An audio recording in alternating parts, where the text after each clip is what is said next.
চলো আজকে তোমাদেরকে দেখাবো কড়াইশুঁটির ফিঙ্গার বা কুরকুরি যাই বলো সেটাই। তো ফার্স্টে তোমাদের নিতে হবে 1 কাপ সুজি, কড়াইশুঁটি, ধনেপাতা, কাঁচা লঙ্কা, আদা, রসুন, একটু গোটা জিরে। এবার একটা মিক্সিং বলে কড়াইশুঁটিগুলোকে নিয়ে তার সাথে ধনেপাতা, আদা, রসুন, একটু অল্প করে লবণ, প্রতিটা উপকরণ সমানভাবে তোমাদেরকে দিয়ে দিতে হবে। আর দেখো এখানে আমি মোটে 3 জনের জন্য বানাচ্ছি, আর এটা কিন্তু খুব বেশি কোয়ান্টিটিতে বানানোর কোনো প্রয়োজন নেই, কারণ অল্পতেই অনেকগুলো ফিঙ্গার তুমি ভাজতে পারবে। তো এবার সবটা দিয়ে দিলাম, এর সঙ্গে অল্প একটু জল তোমরা অ্যাড করবে যাতে ব্লেন্ডিংটা একটু মিহি হয়। তো এবার ব্লেন্ড করা আমার কমপ্লিট। এবার একটা কড়াই তেল দিয়ে তার মধ্যে গোটা জিরে, আর যদি হিং থাকে তাহলে হিং ইউজ করতে পারো। আমার কাছে হিংটা অ্যাভেলেবেল ছিল না, তাই আমি দিতে পারিনি।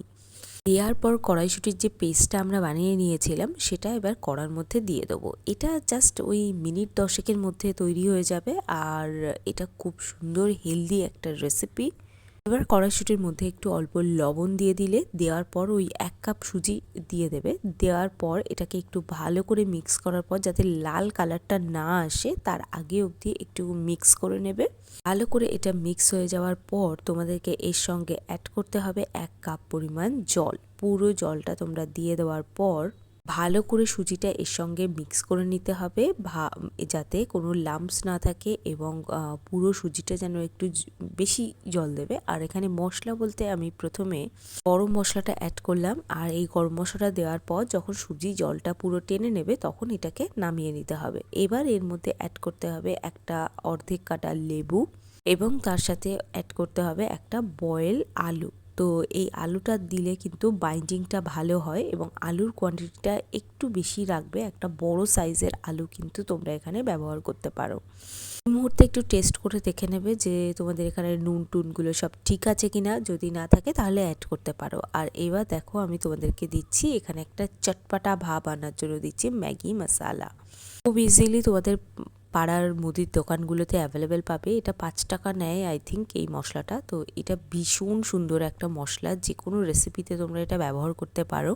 এবার কড়াইশুঁটির এই মিশ্রণটার সাথে এই গরম মশলাটা ভালো করে মিক্স করে নেবে। এবার এটাকে এরকম লিচি লিচি করে কাটবে। কাটার পর প্রত্যেকটা লিচিকে আবার লম্বা করে তোমাদেরকে এভাবে বেলতে হবে, হাতের মধ্যে করে নিয়ে এরকম লম্বা সরু করে বেলতে হবে। তো ওই জন্যই তোমাদের বলেছিলাম খুব বেশি কোয়ান্টিটিতে বানাবে না, প্রচুর হয় এগুলো। তো যাই হোক, এবার তোমরা দেখতেই পাচ্ছ আমি একটু 1 আঙুল সাইজ রেখে এগুলোকে কেটে নিলাম। নেওয়ার পর এই অল্প ডোতেই আমার কতগুলো হয়েছে দেখো, আর তো আমি এক্সট্রা রেখে দিয়েছি। এবার ফুটন্ত তেলে গরম গরম তোমাদেরকে এগুলো ভেজে নিতে হবে। আর এই ধরনের স্ন্যাক্সগুলো তোমরা কিন্তু বাড়িতে কেউ কোনো গেস্ট এলেও তাকে খাওয়াতে পারো, আবার বাচ্চাদের টিফিনেও কিন্তু দিতে পারো। এই হচ্ছে আমার কড়াইশুঁটির ফিঙ্গার বা কুরকুরি যাই বলো। বাইরেটা পুরো শক্ত, ভেতরটা নরম। বাইরেটা হালকা ব্রাউন কালার, আর ভেতরটা একেবারে গ্রিন কালার। একদম টমেটো কেচাপ দিয়ে এটাকে সার্ভ করতে পারো গরম গরম, অথবা বাচ্চাদের টিফিনেও প্যাক করে দিতে পারো। তো চলো দেখা হচ্ছে একটা নতুন রেসিপিতে, ভালো লাগলে শেয়ার করো।